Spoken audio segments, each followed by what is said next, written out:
सवाल नंबर 1 कि कुर्बानी किस शख्स पर वाजिब है। इसके मुतल्लिक नबी कायनात सल्लल्लाहु अलैहि वसल्लम का वाज़ेह फरमान है, मन वजद साअतन लिअन युज़हिया, जो शख्स भी वसअत रखता है उसे कुर्बानी करनी चाहिए। और अगर कोई इसके बावजूद भी कुर्बानी नहीं करता तो आपने बड़ी सख्त आपने वाईद बयान फरमाई है। फलम युज़हि फला यहज़ुर मुसल्लाना, फरमाया कि अगर कोई बंदा इस्तिताअत के बावजूद कुर्बानी नहीं करता तो उसे हमारी ईदगाह में नहीं आना चाहिए, यानी कि वो इस काबिल और इस लायक ही नहीं है कि वो नमाज ईद के लिए मुसलमानों के सफ़ों में खड़ा हो। इतनी बड़ी सख्त वाईद है जो बंदा इस्तिताअत के बावजूद कुर्बानी नहीं करता। तो इस्तिताअत क्या है? इस्तिताअत ये हमें पता है कि मैं कुर्बानी कर सकता हूँ तो मुझे कुर्बानी करनी चाहिए, और अगर मैं जानता हूँ कि मेरे पास इतनी इस्तिताअत नहीं है तो मुझे कुर्बानी नहीं करनी चाहिए, और इसमें कोई हर्ज भी नहीं है। लेकिन तरह तरह की शराइत जो सामने आती हैं, इनका दीन इस्लाम में कोई वजूद नहीं है। कुर्बानी के लिए कोई शर्त नहीं है सिवाय इसके कि बंदा साहिब इस्तिताअत हो। ये कहना कि साहिब निसाब जो होते हैं वही लोग कुर्बानी करते हैं और उन्हीं पर कुर्बानी वाजिब है या लाजिम है, ये बिल्कुल गलत बात है। साहिब निसाब मतलब ऐसा बंदा कि जो जिस पर ज़कात वाजिब है, ज़कात अदा करना जिस पर वाजिब है, इतना मालदार है कि उसको ज़कात पड़ती है, उसे ज़कात अदा करनी चाहिए, वही बंदे कुर्बानी करते हैं। ये बिल्कुल गलत बात है। ऐसी दीन इस्लाम में और नबी करीम सल्लल्लाहु अलैहि वसल्लम ने कोई शर्त बयान नहीं फरमाई है। तो ये समझने के लिए कि मैं कुर्बानी कर सकता हूं कि नहीं, किसी मुफ्ती से फतवा लेने की ज़रूरत नहीं है और किसी आलिम के पास जाके सवाल जवाब की कतन ज़रूरत नहीं है। हम खुद जानते हैं कि मेरे पास मेरी इतनी हैसियत है कि कुर्बानी कर सकता हूं तो मुझे करनी चाहिए। नंबर 2, क्या कुर्बानी कर्जा लेकर करना जायज़ है? कर्जा लेकर कुर्बानी करना बिल्कुल जायज़ है, इसमें कोई हर्ज नहीं है। जैसे हम दूसरे कारोबार करते हैं, कामकाज करते हैं, कर्जा पैसा ले, एक बंदे को पता है, शर्त यह है कि बंदा कर्जा वापस करने की ताकत रखता हो। ऐसा ना हो कि कुर्बानी के लिए कर्जा लिया, कुर्बानी तो कर ली, आइंदा साल अगले साल की कुर्बानी आ गई लेकिन अभी तक वो कर्जा नहीं दे सका, तो ऐसे बंदे को कुर्बानी कर्जा लेकर नहीं करनी चाहिए। जिसे पता है कि मैं कर्जा बआसानी अदा कर सकता हूं, वापस दे सकता हूं। और इस तरह भी होता है कि कई दफा हमारे पास अब इस वक्त पैसे मौजूद नहीं है लेकिन हमने बड़े लोगों से कर्जा लेना है, हमने खुद भी बहुत ज्यादा कर्जा लेना है, और अगर वो सारे हमें कर्जा दे दे तो हम एक नहीं कई जानवर कुर्बान कर सकते हैं। तो इसलिए कर्जा लेकर कुर्बानी करने में कोई हर्ज नहीं है, सिर्फ शर्त यह है कि बाआसानी कर्जे की वापसी बंदा कर सकता हो। और नंबर 3, खानदान में से कुर्बानी किस शख्स पर वाजिब है, किस शख्स को कुर्बानी करनी चाहिए? अब सहाबाए किराम सैयदना अबू अय्यूब रज़ियल्लाहु अन्हु का बयान है कि नबी करीम सल्लल्लाहु अलैहि वसल्लम के दौर में जब उनसे पूछा गया कुर्बानी कैसे करते थे तो वो कहते हैं कि एक खानदान की तरफ से एक बकरी हम ज़िबा करते थे। एक फैमिली की तरफ से, एक घर के खानदान या फैमिली उसको कहते हैं। यहां पर यह मुराद है कि जिस घर में जितने लोगों का खाना एक जगह बनता है, चाहे वो जितने भी अफराद हैं इत्तिफाक से रह रहे हैं और एक घर में रह रहे हैं और उनका खाना एक ही जगह बनता है, तो उन पर एक कुर्बानी लाजिम है। यहां पर कोई ऐसी शर्त नहीं है कि हर कमाने वाले पर कुर्बानी होती है। मिसाल के तौर पर 2 बेटे हैं, बेटियां हैं और खावंद बीवी यानी वालिदैन हैं। अब ये 6 अफराद, 2 बेटियां 2 बेटे, मैं एक मिसाल दे रहा हूं, और 2 वालिदैन, ये 6 लोग इकट्ठे रह रहे हैं और इत्तेफाक से 6 के 6 ही कमाते हैं। दोनों बेटे भी कमाते हैं, बेटियां भी कमाती हैं, टीचिंग वगैरह करती हैं, या वो डॉक्टर हैं और बीवी भी डॉक्टर है, और जो यानी खावंद है उनका वालिद वो भी डॉक्टर है। मैं एक मिसाल दे रहा हूं। तो ये सारे कमाते हैं, तो क्या इनको 6 कुर्बानियां करनी चाहिए? नहीं, बिल्कुल ऐसी कोई बात नहीं है, सिर्फ एक कुर्बानी। तो मुख्तसर ये कि जहां पर जितने लोगों का खाना, जो फैमिली, जो खानदान एक ही जगह पे खाना बनता है तो वहां पर एक ही कुर्बानी है। लेकिन अगर खाना अलग अलग है, खर्चे अलग अलग है, कमाई अलग अलग है, तो फिर हर एक को कुर्बानी अलग अलग करनी पड़ेगी। हर एक को मतलब हर फैमिली को। मिसाल के तौर पर खामद बीवी हैं, अलग रह रहे हैं और उनके जो वालिदैन हैं वो अलग रह रहे, अगरचे दो दो अफराद ही हैं लेकिन कुर्बानी अलग अलग करनी पड़ेगी। तो कुर्बानी सिर्फ घर के सरबराह पर लाजिम है, जो घर का सरबराह है उस पर कुर्बानी करना लाजिम है। इसके अलावा हर कमाने वाले पर या इस तरह की कोई भी शर्त नहीं है। और वैसे भी सहाबा किराम का बयान है कि उस वक्त नबी करीम सल्लल्लाहु अलैहि वसल्लम के दौरे अक़दस में ऐसे ही करते थे, एक पूरे घर की तरफ से एक कुर्बानी होती थी। और खुद बयान फरमाते हैं कि अब हम ज्यादा कुर्बानियां करने पर कई दफा मजबूर हो जाते हैं और वजह यह है कि अब माल अल्लाह ने बढ़ा दे दिया है और लोग ताना देते हैं कि देखो जी इतना अल्लाह ने माल दिया और कंजूसी करते हैं, एक दो जानवर ज़िबा कर रहे हैं तो हम ये 10, 20, 30, 40 जानवर ज़िबा करते हैं। अल्लाह का दिया हुआ बड़ा है, लेकिन अल्लाह के रसूल सल्लल्लाहु अलैहि वसल्लम के दौर में ऐसा नहीं किया करते थे। और अब खुद बयान फरमाते हैं कि अब लोगों में दिखलावा बड़ा आ गया है, फख्र बड़ा आ गया है कि लोग फख्र करना चाहते हैं कि देखो जी हमने इतनी बड़ी कुर्बानी की है। तो ये फख्रिया अंदाज अल्लाह को पसंद नहीं है। सवाल नंबर 4, कौन से जानवर कुर्बानी करने चाहिए? बिल्कुल सादा जवाब, जो अल्लाह और उसके रसूल सल्लल्लाहु अलैहि वसल्लम ने हमें बताए हैं और नबी करीम सल्लल्लाहु अलैहि वसल्लम ने वो जानवर खुद भी ज़िबा किए हैं और वो सिर्फ 5 किस्म के जानवर हैं। 5 जोड़े हैं और 10 जानवर हैं, 5 किस्म के जानवर हैं। नंबर 1 भेड़ और मेंढा। नंबर 2 यानी कि ये एक जोड़ा हो गया, 2 जानवर हो गए, एक किस्म भेड़ और मेंढा। नंबर 2 दुम्बा और दुम्बी। नंबर 3 बकरा और बकरी। नंबर 4 गाय और बैल। नंबर 5 ऊंट और ऊंटनी। इन 5 किस्म के जानवरों के अलावा, इन 10 जानवरों के अलावा नबी कायनात सल्लल्लाहु अलैहि वसल्लम की जिंदगी में आपने कोई और जानवर कुर्बानी पर ज़िबा नहीं फरमाया और ना ही करने का कोई हुक्म दिया है और ना ही सहाबा किराम की जिंदगी में ऐसा कोई अमल मिलता है कि इसके अलावा, हालांकि इसके अलावा और बड़े जानवर हलाल है, बड़े हलाल जानवर और भी हैं, लेकिन आपने सिर्फ यही करने का हुक्म दिया और सहाबा किराम ने सिर्फ यही जानवर कुर्बानी पर ज़िबा किए। तो हमें भी चाहिए कि हम सिर्फ यही जानवर कुर्बानी पर ज़िबा करें।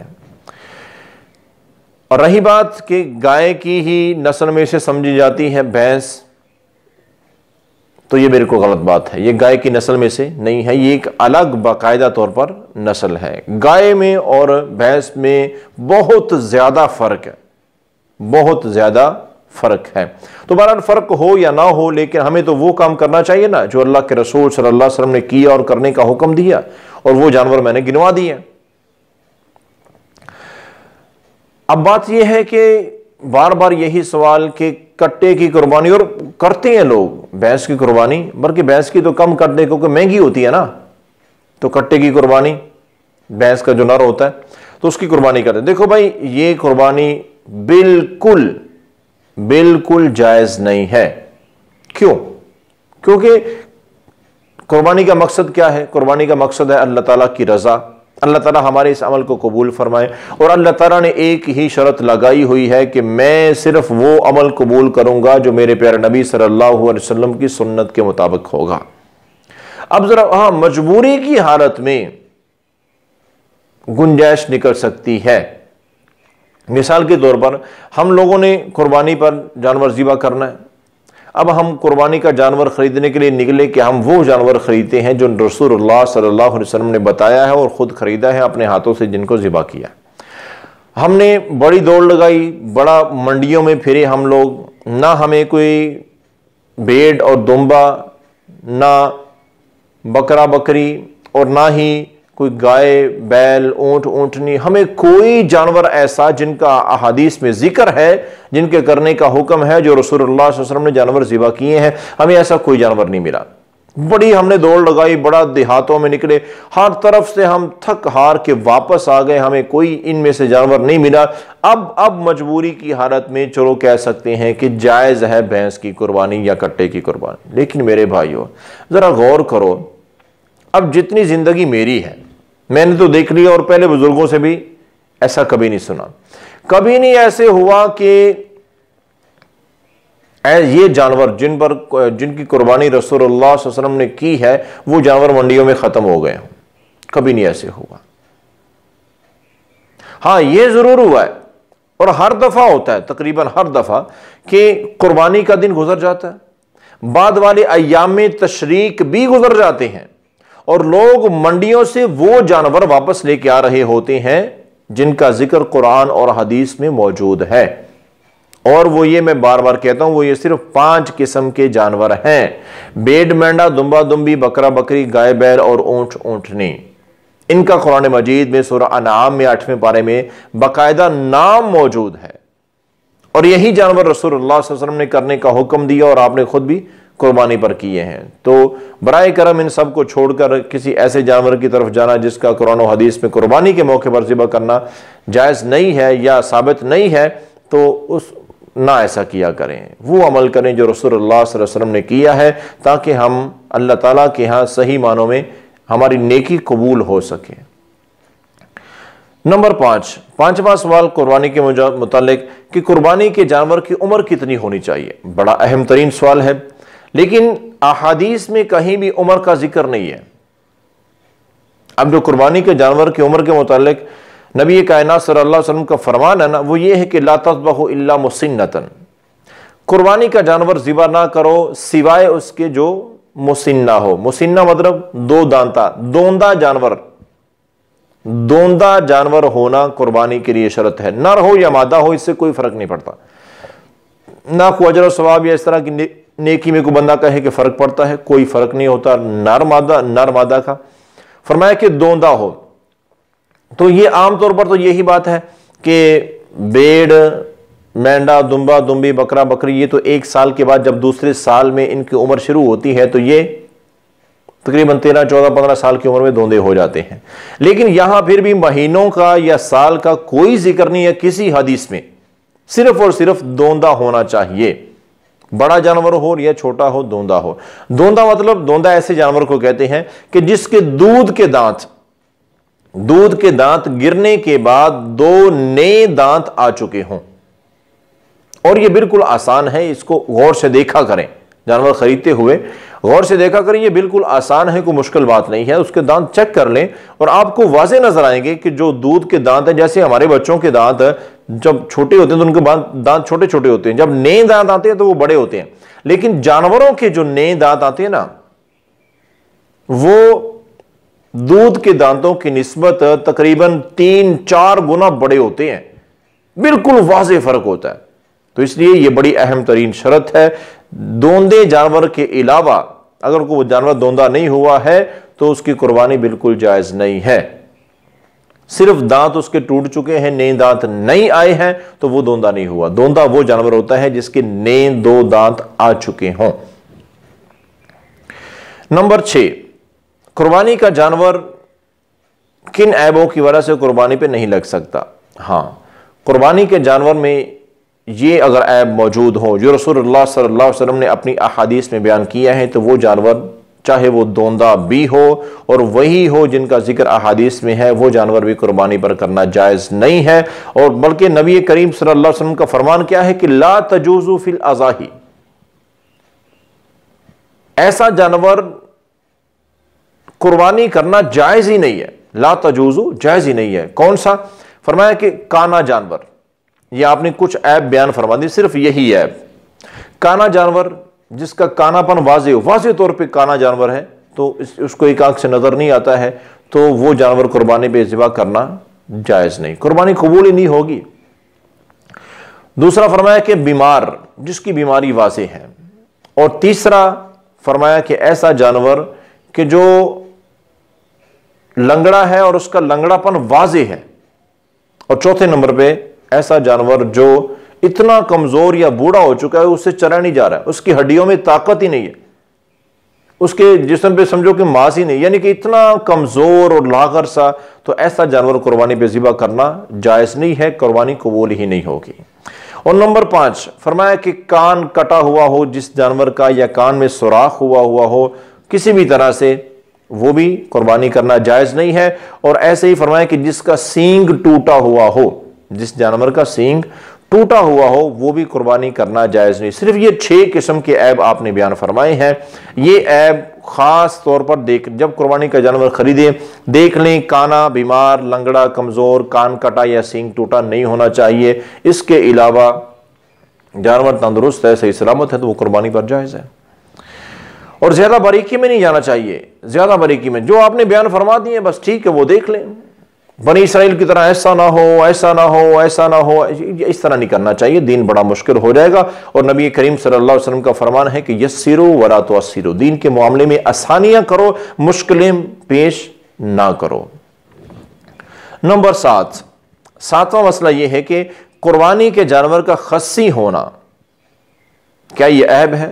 बिल्कुल ऐब नहीं है, बल्कि बाज़ अहादीस ऐसी भी हैं सनद के एतबार से उनमें कलाम है कि नबी करीम सल्लल्लाहु अलैहि वसल्लम ने खस्सी जानवर खुद ज़िबा फरमाया। लेकिन बहरहाल उसकी सनद में कलाम है, वो अलग बात है। अब बात यह है कि कुर्बानी के जानवर का खस्सी होना, यह खस्सी होना कुर्बानी के लिए कोई ऐब नहीं है, किसी हदीस में जिक्र नहीं है और कहीं भी मना नहीं है। खस्सी जानवर की कुर्बानी में कतअन कोई अजर का, कोई किसी किस्म का कोई फर्क नहीं है। खस्सी जानवर ज़िबा किया जा सकता है कुर्बानी पर, इसमें जर्रा बराबर कोई हरज नहीं है। नंबर 8, जानवर खरीदने के बाद उसमें ऐब पैदा हो जाए। जानवर जब हमने खरीदा, हमने सारे ऐब चेक किए, उसमें ऐसा कोई ऐब नहीं था जिसका रसूलुल्लाह सल्लल्लाहु अलैहि वसल्लम ने जिक्र फरमाया है। लेकिन जानवर खरीदने के बाद उसमें ऐब पैदा हो गया है तो उसका क्या हुक्म? उसमें भाई कोई हरज नहीं है। मुख्तसर मैं ये तमाम जितनी बातें कर रहा हूं ना, ये अहादीस के मफहूम हैं, तो ज्यादा लंबा बयान हो जाएगा। बात वही मुख्तसर मैं आपको बता रहा हूं कि कुर्बानी के जानवर हमने खरीदा, तंदुरुस्त सही सलामत था, बाद में वो उसको ला रहे थे घर, वो गिरा, उसको चोट लग गया, वो लंगड़ा के चल रहा है, या कोई भी ऐब ऐसा पैदा हो गया जिसका नबी करीम सल्लल्लाहु अलैहि वसल्लम ने वाज़ेह तौर पर जिक्र फरमाया, जो अभी मैंने बयान किया है कि 6 किस्म के ऐब, उनमें से कोई एक ऐब उसके अंदर आ गया, बेचारा बाद में उसकी तबीयत खराब होगी, थोड़ा बीमार हो गया, तो उस जानवर को ज़िबा करना, उसमें बिल्कुल कोई हरज नहीं है। हाँ, अफजल ये है कि आप बेऐब, वो ऐब वाला जानवर अगर आप बदल सकते हैं, आपके पास इस्तिताअत है तो आप नया जानवर खरीद लें।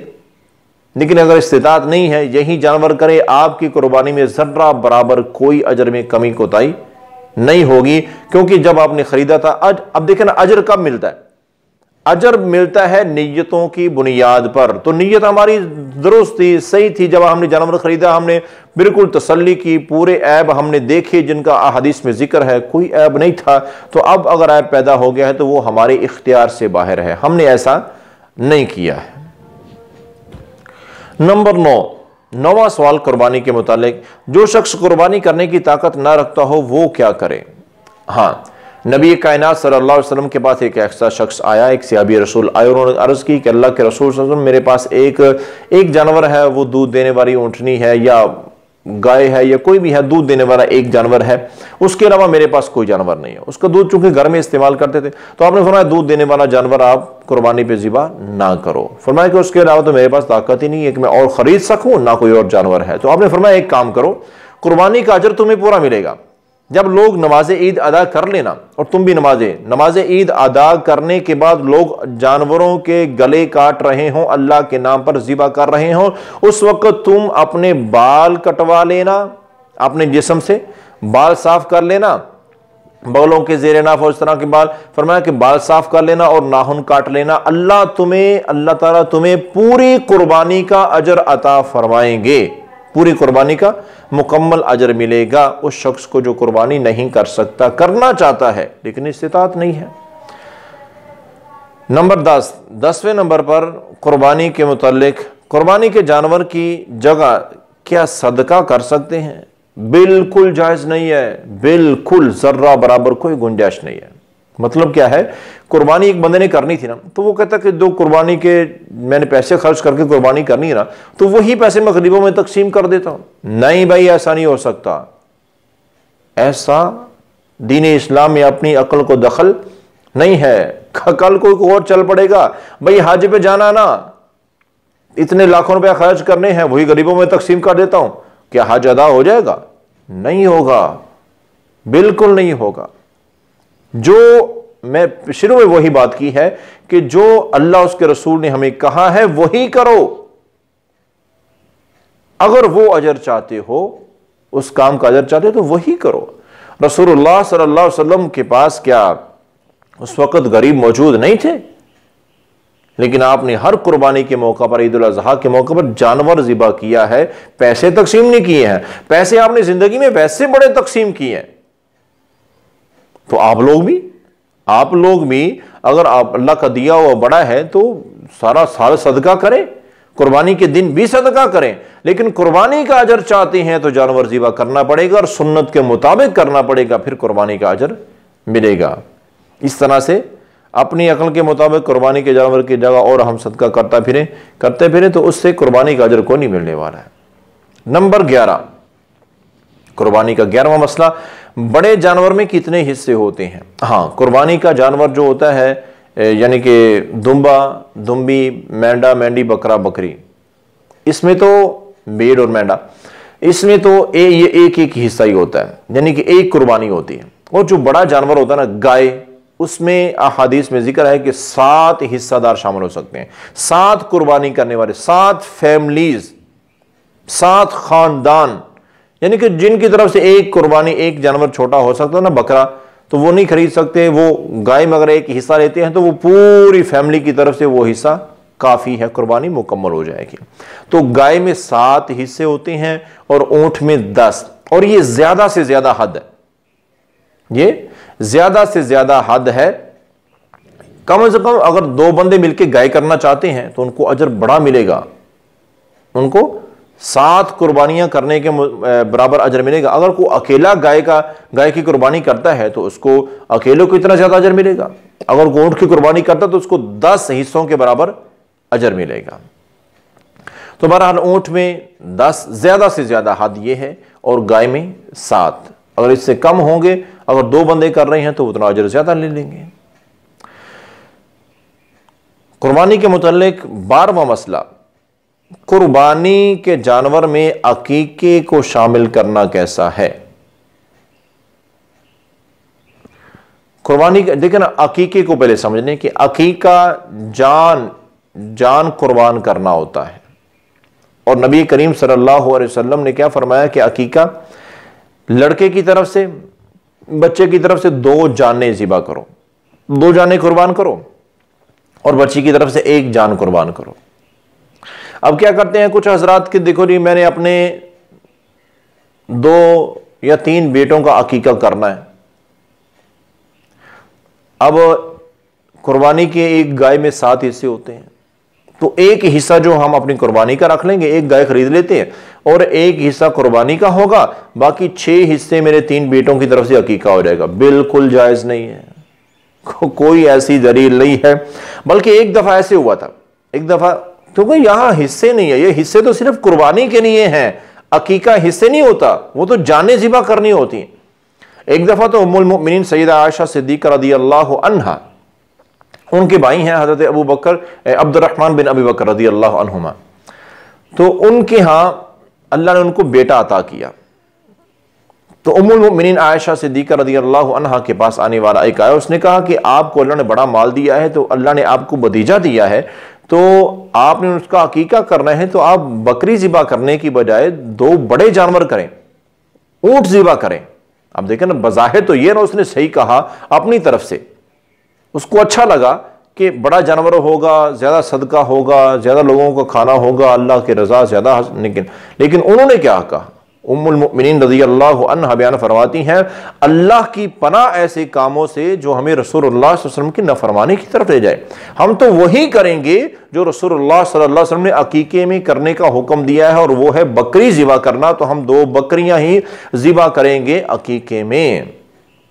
तो मेरे भाइयों, अकीके में जान कुर्बान करना था ना, तो आपने छोटी जाने कहा तो किसी ने मशवरा दिया बड़ी जानवर, फरमाया ना ना ना ना ना, वही करना है जो रसूलुल्लाह सल्लल्लाहु अलैहि वसल्लम ने करने का हुक्म दिया है, कामयाबी हमारी है इसी में। तो भाइयों, कुर्बानी के जानवर में अकीके के हिस्से कत्तान शुमार नहीं होते। अकीके में हिस्से नाम की चीज ही नहीं है। अकीके में तो बाकायदा एक जान दो जानें वो कुर्बान करनी होती हैं। तो कुर्बानी के जानवर में अकीके के हिस्सों को बिल्कुल शुमार नहीं किया जा सकता। कुर्बानी के मुतालिक 13वां सवाल कि कुर्बानी का वक़्त क्या है ज़िबा करने में, यानी कुर्बानी किस वक़्त कुर्बानी का जानवर ज़िबा करना चाहिए।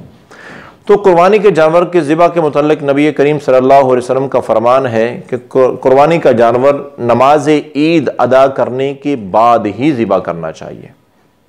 बल्कि एक दफ़ा एक सहाबी रसूल रज़ी अल्लाह अन्हु से अनजाने में उनसे गलती होगी, उनको पता नहीं चला, उनको पता नहीं था इस बात का, तो उन्होंने कुर्बानी का जानवर नमाज ईद से पहले ज़िबा कर लिया।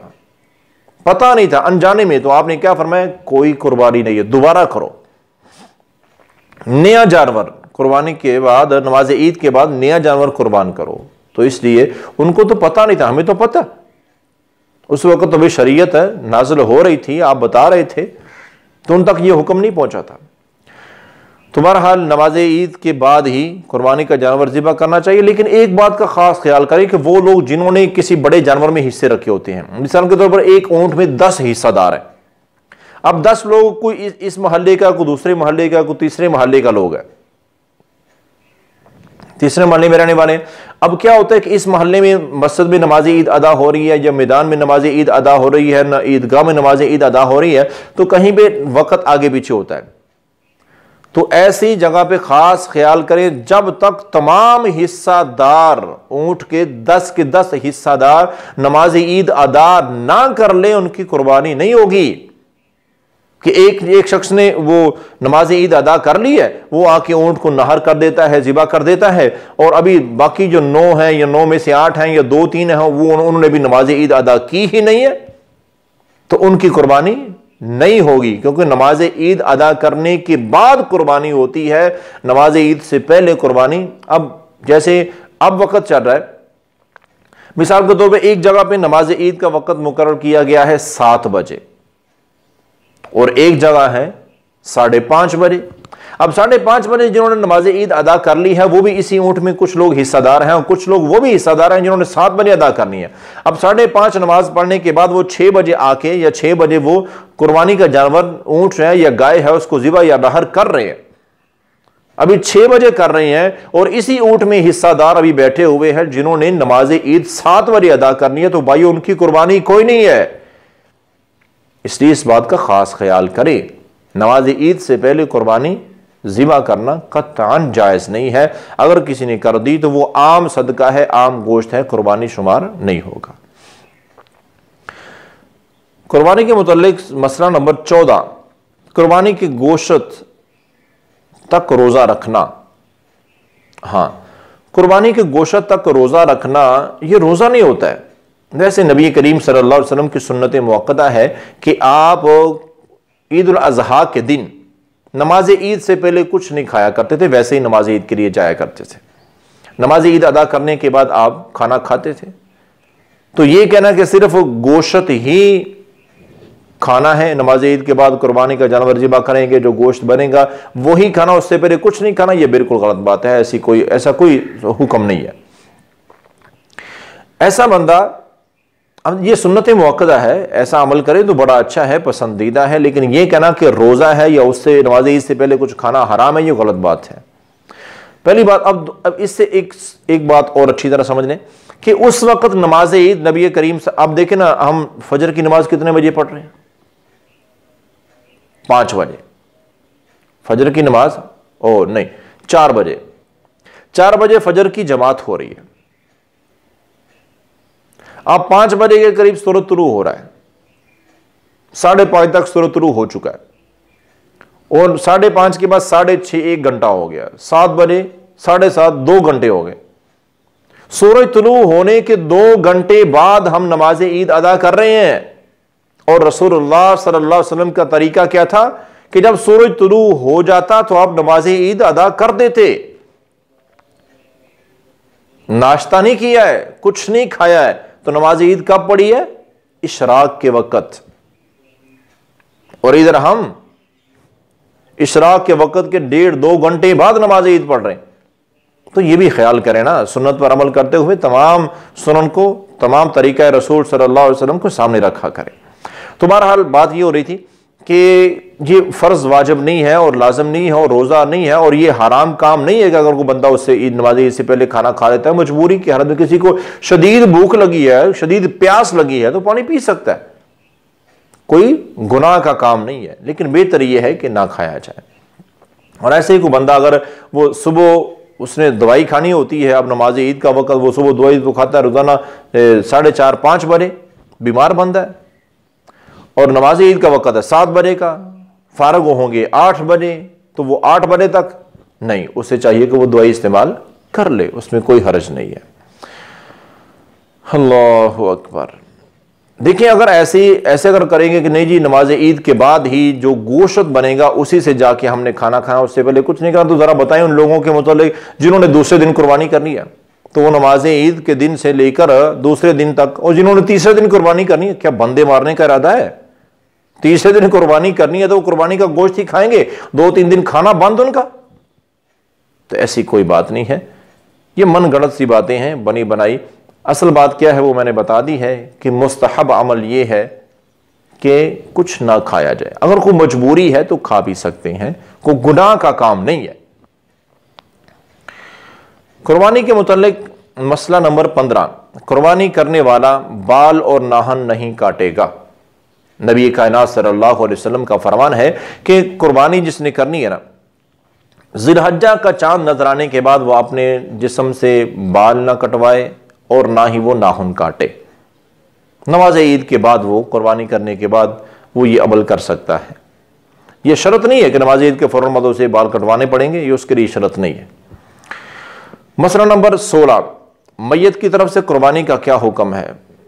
मैयत की तरफ से कुर्बानी के हुक्म में काफ़ी ज़्यादा बहस है, इख्तलाफ भी है, लेकिन मैं आपको सिर्फ वो तरीका बताता हूं जो अहादीस से साबित है और जिसमें कोई इख्तलाफ नहीं है, बस वो अपनाएं। और वो क्या है? जो कुर्बानी का जानवर ज़िबा कर रहे हैं ना, अल्लाह से दुआ करें कि या अल्लाह ये जानवर मेरी तरफ से, मेरे घर वालों की तरफ से और मेरे फलां फलां फौत शुदगान की तरफ से कबूल फरमा। और ये खुद नबी करीम सल्लल्लाहु अलैहि वसल्लम ने भी किया है। ये तरीका जायज़ है, बाकी तरीकों पे बात करेंगे तो मेरे ख्याल काफ़ी टाइम लग जाएगा। तो बहरहाल वही जिसमें इख्तिलाफ नहीं है ना, वो काम करना चाहिए, इख्तिलाफात से वैसे ही बचना चाहिए।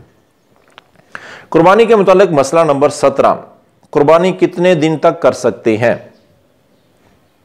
कुर्बानी का जानवर ज़िबा कर सकते हैं ईद उल अज़हा के दिन, 10 ज़िलहज्जा को भी, 11 को भी और 12 को भी। ये सही अहादीस से साबित है। जो 13 तारीख वाली अहादीस है उनमें ज़ौफ़ है, वो ज़ईफ़ हदीस ही है। तो बहरहाल इन 3 दिनों में 3 दिन कुर्बानी करना सुन्नत से, सही अहादीस से साबित है। लेकिन पहले दिन कुर्बानी करना अफजल है। अफजल तरीन अमल क्या है? पहले दिन कुर्बानी की जाए, ईद उल अज़हा के दिन।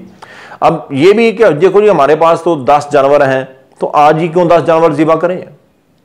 कुछ कल करेंगे, कुछ परसों कर देंगे। तुम्हारे पास 10 है ना, तो अल्लाह के रसूल सल्लल्लाहु अलैहि वसल्लम के पास एक दफा ईद के मौका पर, ईद उल अज़हा के मौका पर 100 ऊंट थे। तो आपने नमाज ईद अदा करने के बाद 63 ऊंट आपने उसी दिन अपने हाथ से, अपने दस्ते मुबारक से नहर फरमाए। और 37 का हुक्म हजरत अली रज़ी अल्लाह अन्हु को दिया कि तुम इनको नहर करो। तो 100 के 100 आपने ईद उल अज़हा के दिन 10 ज़िलहज्जा को ही कुर्बान किए हैं। तो अफजल अमल क्या है? हाँ, मजबूरी है, कोई बंदा सफर पे गया हुआ था, वो लेट आया है, दूसरे दिन पहुंचा है, या कोई मजबूरी थी, या कोई भी मजबूरी हो सकती है, दूसरे दिन भी कर सकते हैं, तीसरे दिन भी कर सकते हैं। और इन तीनों दिनों की 3 रातों में भी, इन रात और दिन में कोई अजर का फर्क नहीं है। तो बहरहाल मतलब क्या है कि 3 दिन तक कुर्बानी की जा सकती है, 10 ज़िलहज्जा, 11 ज़िलहज्जा और 12 ज़िलहज्जा की शाम तक कुर्बानी करना सही अहादीस से साबित है। कुर्बानी के मुतालिक मसला नंबर 18, जानवर कुर्बानी करने का तरीका। हाँ, कुर्बानी के जानवर ज़िबा करने का तरीका क्या है?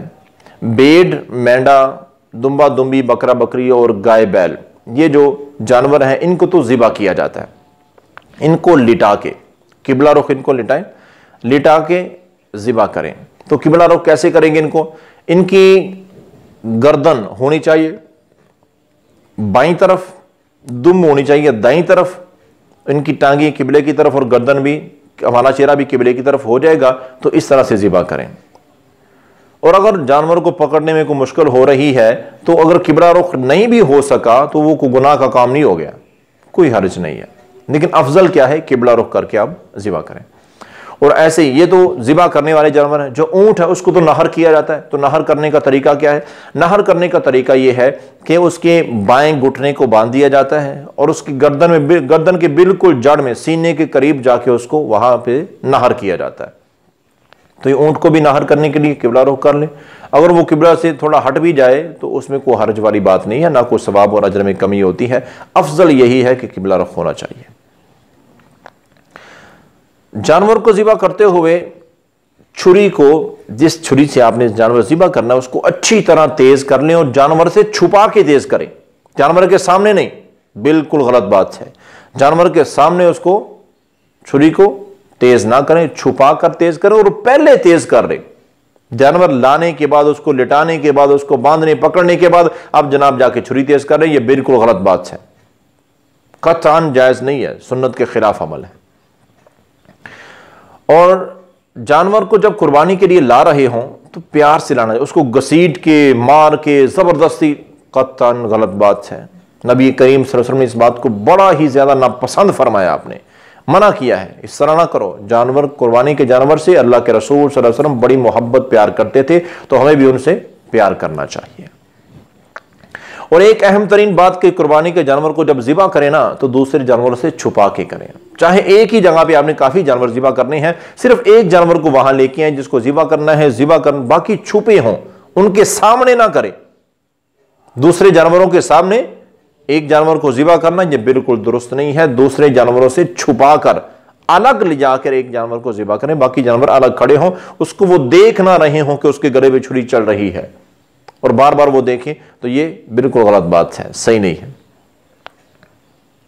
ज़िबा और नहर में जल्दी करनी चाहिए। यहां कुछ लोग बड़ी एक अहमकाना सी हरकत करते हैं कि जानवर को लिटा दिया है, अब छुरी पकड़ी, उसकी गर्दन पे रखी और तस्वीरें ले रहे हैं, वीडियो बन रही है। अब वो उठ जाता है, दूसरा आता है, वो ऊपर बैठता है, छुरी उसकी गर्दन पे रखता है और वो छुरी चलाने का नाटक करता है और वो ऊपर उसकी तस्वीरें ली जा रही हैं। तो ये इंतहाई गलत बात है, बिल्कुल गलत बात है।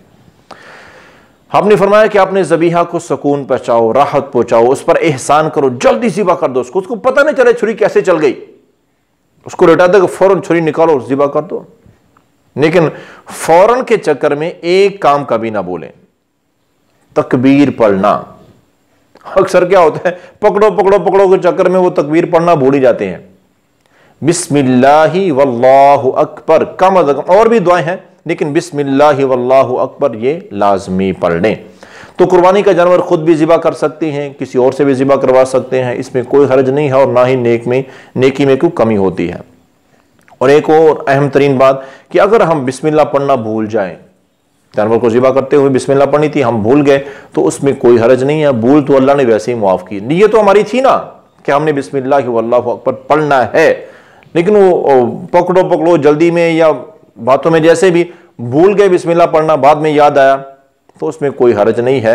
भूल चूक अल्लाह ने माफ़ की हुई, नीयत तो हमारी पढ़ने की ही थी, यानी कि वो हलाल है, उसमें कोई हराम वाली ऐसी कोई बात नहीं है। कुर्बानी के मुतालिक मसला नंबर 19, कुर्बानी की गोश्त की तकसीम का सही तरीका क्या है। उसके मुतालिक कुरान मजीद में अल्लाह ताला का फरमान है, फ़कुलू मिन्हा व अतिमुल क़ानिय वल मुतर, कुर्बानी का गोश्त खुद भी खाओ, दूसरों को भी खिलाओ, यही है सुन्नत तरीका, और इसमें हदबंदी कोई नहीं। हाँ, जो लोग 3 हिस्सों के कायल हैं कि 3 हिस्से करने चाहिए, वो अफजल बात है, बेहतर बात है। खुद भी खाएं, गरीबों को भी खिलाएं, अपनों को तोहफा तहाफ़ भी दें, 3 हिस्से कर सकते हैं, लेकिन ये लाजिम नहीं है, किसी हदीस में इनका जिक्र नहीं है। जरूरत के पेश नजर एक दफा रसूलुल्लाह सल्लल्लाहु अलैहि वसल्लम ने देखा कि लोगों में गुर्बत अफलास काफी है और बाहर से कुछ मेहमान भी काफिला आया हुआ था, तो आपने उस वक्त उस साल हुक्म दिया था कि इस साल फरमाया कि कुर्बानी का गोश्त कोई भी 3 दिन से ज्यादा इस्तेमाल ना करे, बाकी सदका कर दो, ताकि दूसरे गरीबों तक भी लाजमी पहुंचे। और उससे अगले साल जब फरावानी होगी, काफी लोगों ने कुर्बानियां की, तो आपने वो अहकाम, आपने हुक्म बदल दिया, फरमाया कि अब तुम खुद भी खाओ, गरीबों को भी दो, जखीरा भी कर लो, कोई हर्ज नहीं है। तो जखीरा कुर्बानी का गोश्त ज़रूरत महसूस करें कि घर में ज़्यादा ज़रूरत है तो सारा गोश्त घर में इस्तेमाल कर लें।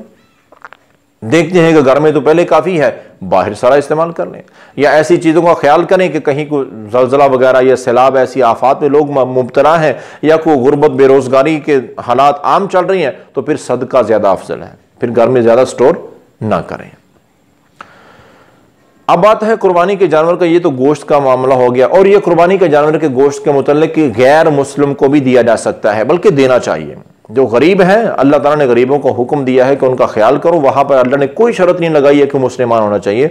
मुसलमान हो, गैर मुस्लिम हो, गरीब है, हकदार है, तो उसको कुर्बानी का गोश्त देना बहुत बड़ा नेकी का काम है। अब बात है कुर्बानी के जानवर की खाल की। तो इसके कुर्बानी के जानवर की जो खाल होती है ना, ये इसका बेहतरीन जो मसरफ है, जहां पे जो सबसे पहले हकदार हैं वो अपने गली मोहल्ले के गरीब लोग हैं, मस्कीन लोग हैं। उनका सबसे पहला, अगर रिश्तेदारों में कोई है तो सबसे पहले हक उसका है। चाहे बेच के उसके पैसे दे दे, सदका कर दे, या फिर वो खाल ही दे दे।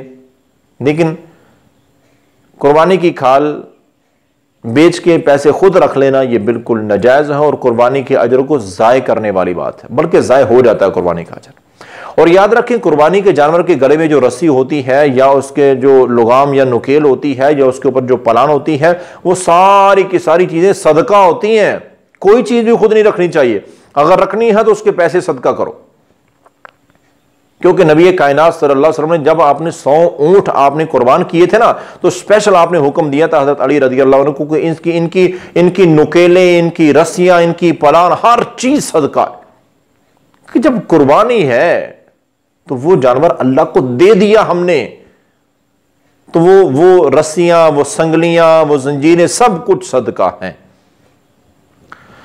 और एक अहम तरीन बात, और उस वक्त हजरत अली रज़ी अल्लाह अन्हु ने भी इस बात का खास तौर पर जिक्र फरमाया कि जितने अब 100 ऊंट की कुर्बानी थी तो लोग, कसाई लोग वहां बुलाए गए थे, कसाब, जानवर ज़िबा करने के लिए।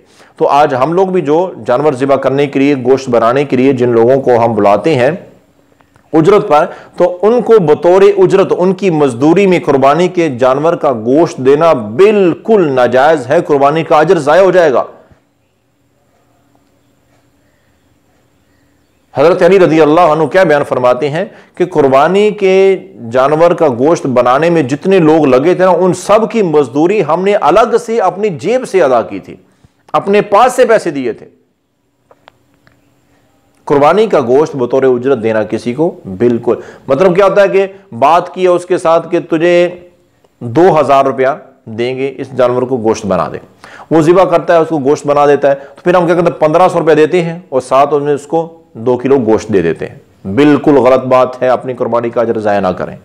पूरी मजदूरी अपनी अलग से जेब से, अपने पैसे से अदा करें। कुर्बानी के जानवर की कोई चीज भी बतौर उजरत, मजदूरी या वैसे बेची नहीं जा सकती। यह है कुर्बानी के गोश्त का सही इस्तेमाल। आखिरी नंबर पर मसला नंबर 20, इसका कुर्बानी के जानवर से ताल्लुक तो नहीं है, लेकिन यह बड़ा अहम तरीन है। मैं चाहता हूं कि आप लोगों को आगाह करूं। यह है यौम आरफा का रोजा। 10 ज़िलहज्जा को हम नमाज ईद अदा करते हैं और उससे पीछे जो 9 ज़िलहज्जा का दिन होता है उसको यौम आरफा कहते हैं। ईद से, ईद उल अज़हा से पिछला दिन 9 ज़िलहज्जा का दिन, आप सल्लल्लाहु अलैहि वसल्लम का फरमान है कि ये इस दिन जो बंदा रोजा रखता है तो मैं उम्मीद करता हूं, इतना ज्यादा अजर है इस काम का, फरमाया कि मैं उम्मीद करता हूं कि अल्लाह ताला उस बंदे के 2 सालों के गुनाह मुआफ कर देते हैं। एक साबिका साल जो गुजर चुका है और एक आने वाला साल। ये बहुत बड़ा अजर है भाइयों। तो इसलिए ये काम कभी ना भूलना। कुर्बानी से पहले वो कुर्बानी का अजर तो हमने हासिल करना ही, अल्लाह हमें अता फरमाए, इंशाअल्लाह अता फरमाएगा। और उससे पहले ये अजर जरूर हासिल कर लें कि 2 सालों के गुनाह लाजमी मुआफ कराया करें। खुद भी ये काम करें और घर में बड़ी ताकीद के साथ ये काम करवाएं। तमाम घर वालों ने कुर्बानी से पहले वाले दिन यौम आरफा 9 ज़िलहज्जा को रोजा रखा हुआ हो और इस पैगाम को दूसरों तक पहुंचाएं, ताकि दूसरे मुसलमान भी इस नेकी से महरूम ना रह सकें। तो अल्लाह से दुआ है, जो भी बयान किया है, जो सुनाया है, अल्लाह ताला हमें अमल की तौफीक अता फरमाए। वमा अलैया इल्लल बलाग।